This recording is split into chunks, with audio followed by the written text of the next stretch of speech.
खबर लखनऊ से, जहां 69,000 सहायक शिक्षक भर्ती का मामला है। मंत्री सतीश द्विवेदी के आवास के बाहर लोग धरना प्रदर्शन कर रहे थे। अभ्यर्थियों ने बेसिक शिक्षा मंत्री सतीश द्विवेदी के घर का घेराव किया। पुलिस और अभ्यर्थियों के बीच में झड़प हुई, जिसमें कई लोग घायल हुए। शिक्षक अभ्यर्थियों को पुलिस इको गार्डन ले गई है। इस वक्त की आपको बड़ी खबर बता रहे हैं, जहां लखनऊ में 69,000 सहायक शिक्षक भर्ती का मामला है। अभ्यर्थी मंत्री सतीश द्विवेदी के आवास के बाहर धरना प्रदर्शन कर रहे थे। बेसिक शिक्षा मंत्री हैं सतीश द्विवेदी, जिनके आवास का घेराव अभ्यर्थियों के द्वारा किया गया था। इस दौरान पुलिस और अभ्यर्थियों के बीच में झड़प हुई, जिसमें कई लोग घायल हुए हैं। शिक्षक अभ्यर्थियों को पुलिस इको गार्डन ले गई है। पूरा मामला लखनऊ का है, जहां बेसिक शिक्षा मंत्री सतीश द्विवेदी के आवास के बाहर धरना प्रदर्शन चल रहा था।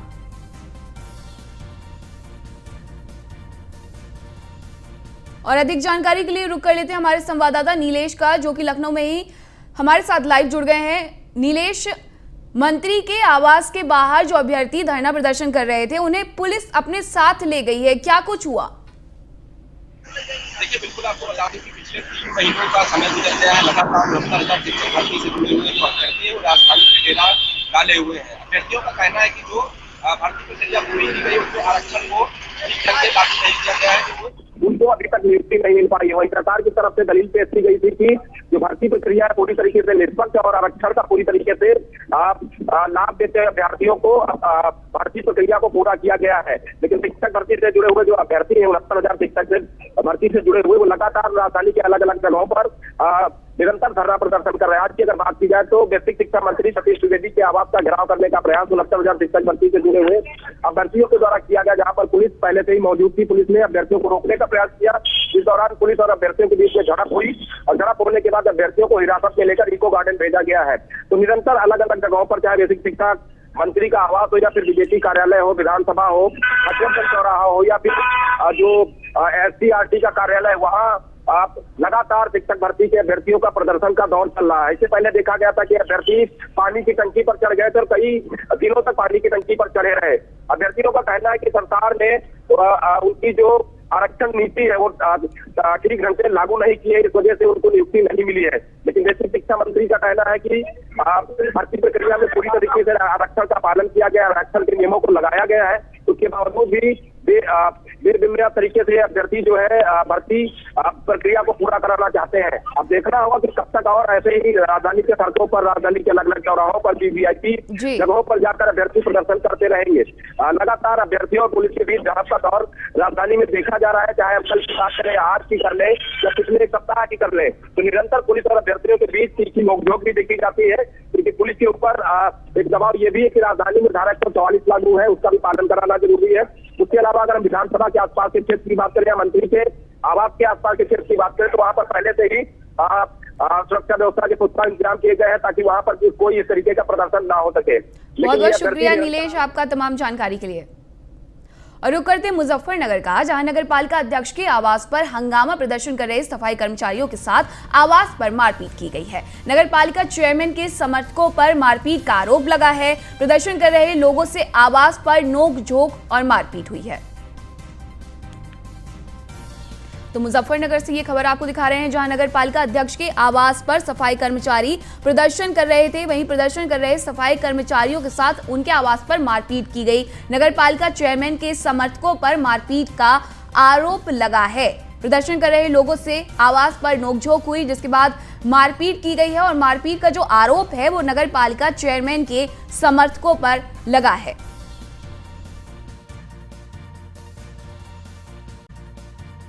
बहन जी, हम लोग अपने पैसे मांगने आए थे चेयरमैन के घर पे। चेयरमैन ने 10-15 गुंडे बुलवाए और पुलिस बुलवाई। पुलिस वालों ने हमें पकड़ा और उन्होंने गुंडों ने हमारे साथ हाथापाई की है। बताऊंगा बहन जी, हम लोग अपने पैसे मांगने आए थे चेयरमैन के घर पे। चेयरमैन ने 10-15 गुंडे बुलवाए और पुलिस बुलवाई। पुलिस वालों ने हमें पकड़ा और उन्होंने गुंडों ने हमारे साथ हाथापाई। वहीं मुजफ्फरनगर में भ्रष्टाचार के खिलाफ प्रशासन पूरी तरह से सख्त है। जिला आपूर्ति अधिकारी को भ्रष्टाचार के आरोप में गिरफ्तार किया गया है। सहारनपुर पुलिस ने डीएसओ बीके शुक्ला को गिरफ्तार किया है। डीएसओ बीके शुक्ला पर तेल चोर गैंग से मिले होने का आरोप है। पुलिस डीएसओ ब्रजेश शुक्ला से पूछताछ में जुटी हुई है। आरोप है कि डीएसओ पेट्रोल पंप पर चोरी का पेट्रोल बिकवाता था और अवैध रूप से पंप चलवाने के लिए संचालक से 30,000 रुपए भी लेता था।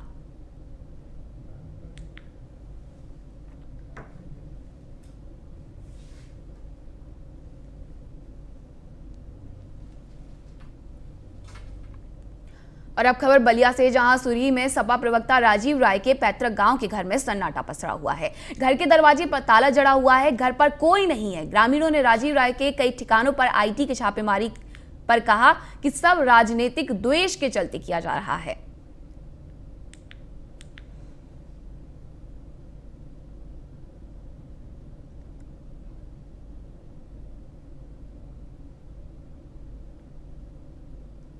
ये सब राजनीतिक दृष्टिकोण से ये पड़ा है। इस तरह की ये नहीं है। नहीं, इनका मूल काम क्या है? मूल काम उनका कॉलेज वगैरह है जी। बंगलोर में। जी। वहीं जालौन में फांसी लगाकर युवक की मौत के मामले में परिजनों ने जमकर हंगामा किया है। परिजनों ने शव रखकर जाम लगा दिया। परिजनों ने पड़ोसी महिला और उसके साथियों पर हत्या का आरोप लगाया है। वहीं पुलिस पर गलत पंचनामा भरने का भी आरोप लगा है। सूचना मिलने पर पहुंची पुलिस ने जाम खुलवाया।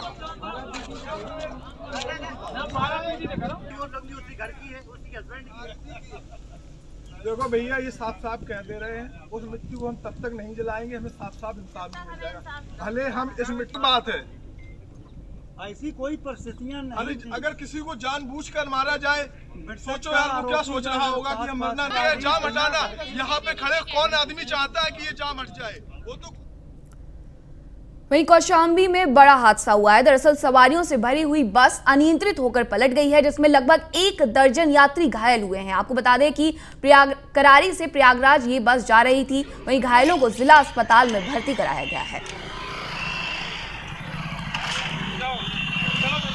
कौशाम्बी की ये तस्वीरें हैं, जहां करारी से प्रयागराज जा रही बस पलट गई, जिसमें 1 दर्जन यात्री घायल बताए जा रहे हैं। वहीं जिला चिकित्सालय में सभी घायलों को इलाज के लिए भर्ती करवाया गया है।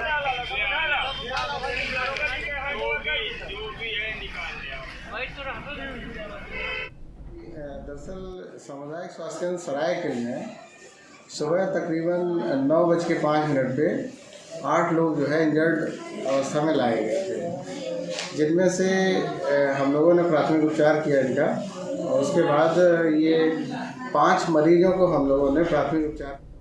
वहीं नगराम थाना इलाके के भौरा खुर्द गांव के पास बड़ा हादसा हो गया। दरअसल पीलीभीत से 9 लोगों को लेकर आ रही वैगनार कार नगराम के भौरा खुर्द गांव के पास अनियंत्रित होकर इंदिरा नहर में जा गिरी। पूरी कार नहर में समा गई, जिसमें सवार 2 बच्चों समेत 4 लोगों की मौत हो गई।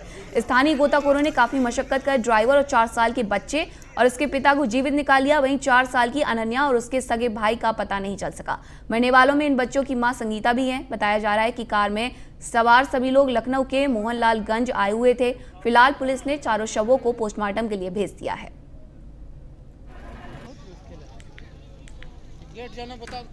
तो नगराम थाना इलाके के भौरा खुर्द का ये हादसा है, जहां पीलीभीत से 9 लोगों को लेकर आ रही वैगनार कार नगराम के भौरा खुर्द गांव के पास अनियंत्रित होकर इंदिरा नहर में जा गिरी।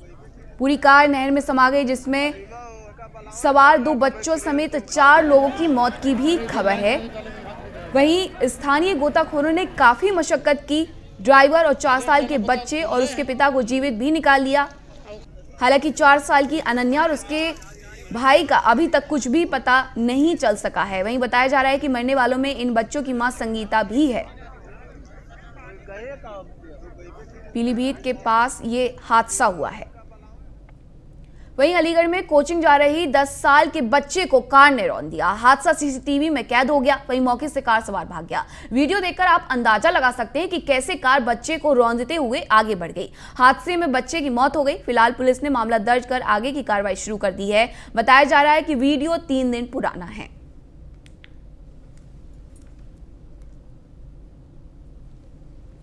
ये सीसीटीवी फुटेज आप देख सकते हैं, अलीगढ़ का है, जहां एक 10 साल का मासूम कोचिंग जा रहा था और इस दौरान एक कार ने उसे रौंद दिया, जिसमें बच्चे की मौत हो गई। और पूरी ये घटना जो है वो सीसीटीवी कैमरे में कैद हो गई है। तस्वीरों में आप देख सकते हैं कि किस तरीके से कार बच्चे को रौंदते हुए आगे बढ़ गई। वहीं गाजियाबाद में साहिबाबाद थाना क्षेत्र के मोहन नगर के पास स्थित वृंदावन फार्म हाउस में एक शादी समारोह में दुल्हन पक्ष के मेहमानों ने दूल्हे की अलग तरह से खातिरदारी की है। दरअसल लड़की से शादी के लिए पहुंचा दूल्हा पहले ही कई शादियां कर चुका था। साथ ही शादी के ठीक कुछ समय पहले दूल्हे ने दुल्हन पक्ष से 10 लाख के दहेज की मांग की, जिसे लेकर गुस्साए दुल्हन पक्ष के मेहमानों ने दूल्हे की जमकर पिटाई कर दी। पूरे मामले का एक वीडियो भी वायरल हो रहा है, जिसमें दूल्हे को पिटते हुए साफ देखा जा सकता है।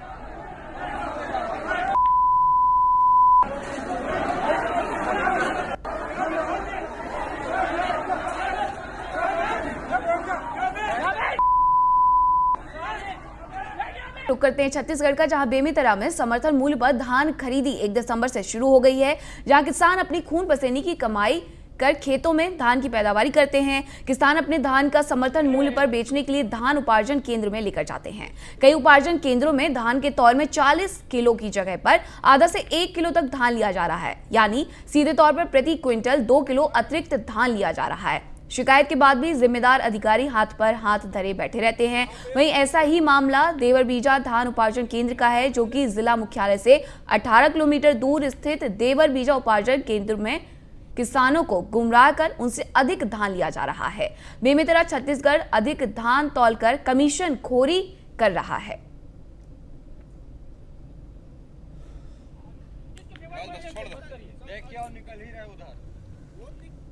शेयर बुजर सोसाइटी में हम लोग आए हैं जांच करने के लिए, निरीक्षण करने के लिए, और कम से कम यहाँ 50, 60, 70 बोरा हम लोगों ने तौला कर देखा। यहाँ पर कम से कम 50, 60 मौजूद है किसानों। उसके बावजूद कई बोरा में 1-1, 1.5 किलो वजन एक्सेस लिया जा रहा है। हर बोरा में ये हाल है, तो इससे ये बात पता चलता है कहीं ना कहीं ये धांधली हो रही है, किसानों को नुकसान पहुंचाया जा रहा है। हर बार इसके पहले भी मैं पिछले 5 साल से आवाज उठा रहा हूँ कि इलेक्ट्रॉनिक कांटा में किसानों का धान लिया जाना चाहिए। उसके बावजूद सरकार इस पर ध्यान नहीं दे रही है। किसानों को अगर एक बोरा में 40 किलो का कट्टा है, अगर उसमें 1.25 किलो एक्सेस धान अगर लिया जाएगा तो 1 क्विंटल में तो 1.25 किलो 1.5 किलो धान एक्सेस लिया जा रहा है। और वहीं छत्तीसगढ़ के बलरामपुर जिले में रामानुजगंज में संचालित शासकीय लरंग साय महाविद्यालय में छात्र छात्राओं और प्रिंसिपल के बीच विवाद का मामला एक बार फिर से तूल पकड़ रहा है। प्रिंसिपल केंद्र लंबन को शून्य घोषित करने के विरोध में आज एबीवीपी के नेतृत्व में छात्र छात्राओं ने मुख्यमंत्री का पुतला फूंक कर विरोध प्रदर्शन किया। आपको बता दें कि छात्रों ने प्राचार्य आरवी सोनवानी के खिलाफ अभद्रता और प्रताड़ना का आरोप लगाया था। मामले में रायपुर से आई जांच टीम ने आरोप सही पाया और प्रिंसिपल को उच्च शिक्षा विभाग ने निलंबित कर दिया। प्रिंसिपल के निलंबन के बाद छात्र छात्राओं ने दूसरे समूह से इसका विरोध किया और विधायक के हस्तक्षेप के बाद प्राचार्य के निलंबन को उच्च शिक्षा विभाग ने कुछ दिनों बाद ही शून्य घोषित कर दिया था। इस कड़ी में आज अखिल भारतीय विद्यार्थी परिषद के साथ छात्र छात्राओं ने प्रिंसिपल पर कार्रवाई की मांग की है। वहीं मामले में थाना प्रभारी ने कहा कि सीएम का पुतला दहन नहीं हुआ है, बल्कि पैरावट में आग लगाई गई है। सदर रामानुजगंज इकाई के द्वारा हमारे प्रदेश के माननीय मुख्यमंत्री भूपेश बघेल जी का पुतला दहन किया गया। जैसा कि हमारे कॉलेज में छात्राओं ने हमारे महाविद्यालय के प्रभारी प्राचार्य डॉक्टर आरवी सोनवानी के खिलाफ अभद्र व्यवहार, भविष्य खराब करने की धमकी जैसे अन्य आरोप की शिकायत किया गया था। जो भी जांच टीम गठित होकर के जांच करने आई गई, वो सारे आरोप पुष्टि हो चुकी थी और माननीय प्राचार्य साहब का 26 नवंबर 2021 को निलंबन आदेश आ चुका था। लेकिन उसके बाद भी फिर से उच्च शिक्षा विभाग के द्वारा उस निलंबन आदेश को शून्य कर दिया जाता है। बलरामपुर के रामानुजगंज में जिला विधिक सेवा प्राधिकरण रामानुजगंज की पहल में नौनिहाल बंधुआ मजदूरों को मुक्त कराया गया है। दरअसल विनोद टोप्पो नाम के एक शख्स ने शिकायत दर्ज कराई थी कि उनके 16 वर्षीय नाबालिग पुत्र को सिकेस के स्पोट्टा की ओर से बहला फुसलाकर अपने साथ बेंगलुरु कर्नाटक ले जाया गया है, जहां उसे मछली उद्योग में जबरन काम करवाया जा रहा है।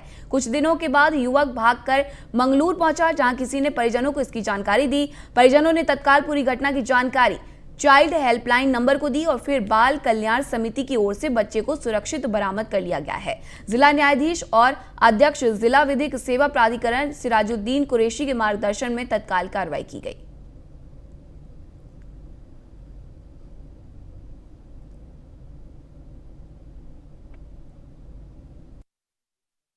बिलासपुर के राज्य विधिक सेवा प्राधिकरण के मार्गदर्शन में जिला विधिक सेवा प्राधिकरण बलरामपुर रामानुजगंज के सम्माननीय अध्यक्ष श्री सिराजुद्दीन कुरैशी के अथक प्रयास से तातापानी के बालक सैमुअल टोप्पो, जो विगत 5 महीने से बाल श्रमिक के रूप में ठेकेदारों के द्वारा ले जाया गया था, उसे जिला विधिक सेवा प्राधिकरण ने जिला बलरामपुर रामानुजगंज के प्रशासन, महिला बाल विकास और जिला विधिक सेवा प्राधिकरण के अथक एवं निरंतर प्रयास से बालक को कर्नाटक मंगलौर से वापस लाया गया है।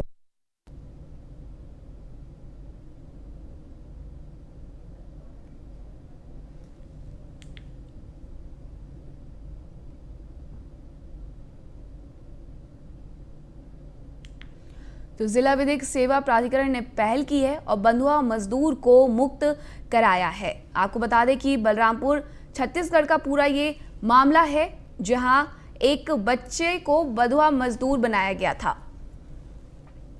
वहीं दंतेवाड़ा जिले के गदरौस जंगल में डीआरजी और माओवादियों के बीच हुई मुठभेड़ के दौरान नक्सली मौके से फरार हो गए। बताया जा रहा है कि मुठभेड़ के दौरान खुद को पुलिस की तरफ से घिरता और कमजोर पड़ता देख नक्सली मौके से भाग गए। वहीं मुठभेड़ खत्म होने के बाद में तलाशी अभियान के दौरान मौके से 2 महिला नक्सलियों के शव भी बरामद किए गए हैं। साथ ही मौके से 3 देसी राइफल, गोला बारूद, कम्युनिकेशन डिवाइस, विस्फोटक सामग्री, कैंपिंग सामग्री भी बरामद की गई है।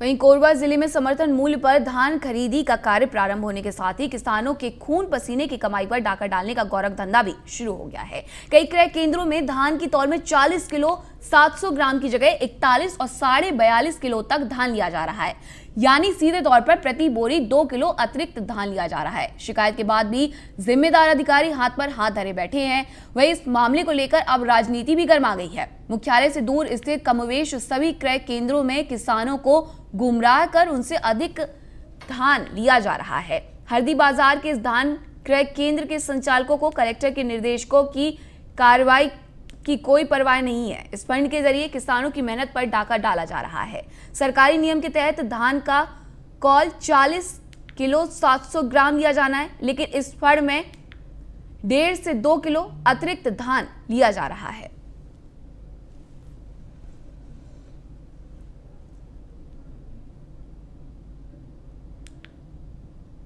गवर्नमेंट के नियम है, जहाँ तक मेरी जानकारी में है, 40 किलो 700 ग्राम इनको धान लेना चाहिए।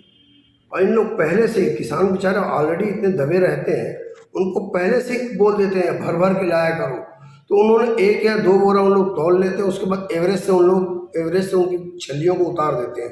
तो कहीं 42 किलो, कहीं 43 किलो, कहीं 44, 45, और उसको दबाव डाला जाता है कि भर भर के आप लेके आओ, जबकि 40 किलो 700 स्टैंडर्ड साइज है। लेकिन हर जगह ऐसा देखने को मिला है कि इन लोग, लेकिन ताकि इनको हर बोरे के पीछे 2, 2.5, 3, 4 किलो धान बचे और इसकी कालाबाजारी हो।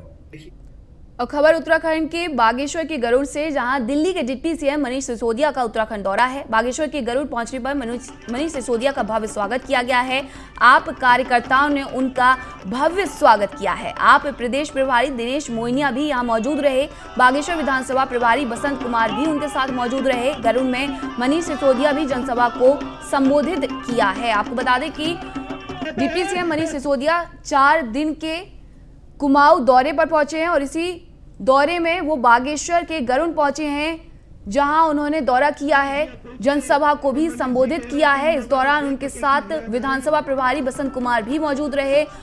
उत्तराखंड प्रभारी मोइनिया भी उनके साथ मौजूद रहे और ये तस्वीरों में आप देख सकते हैं कि आप कार्यकर्ताओं ने जोश के साथ उनका स्वागत किया है। बागेश्वर के गरुड़ पहुंचे हैं। आपको बता दें कि वो 4 दिवसीय कुमाऊं दौरे पर हैं और इसी कुमाऊं दौरे के दौरान सबसे पहले वो हल्द्वानी पहुंचे थे, जहां से भवाली, और अब बागेश्वर पहुंचे हैं।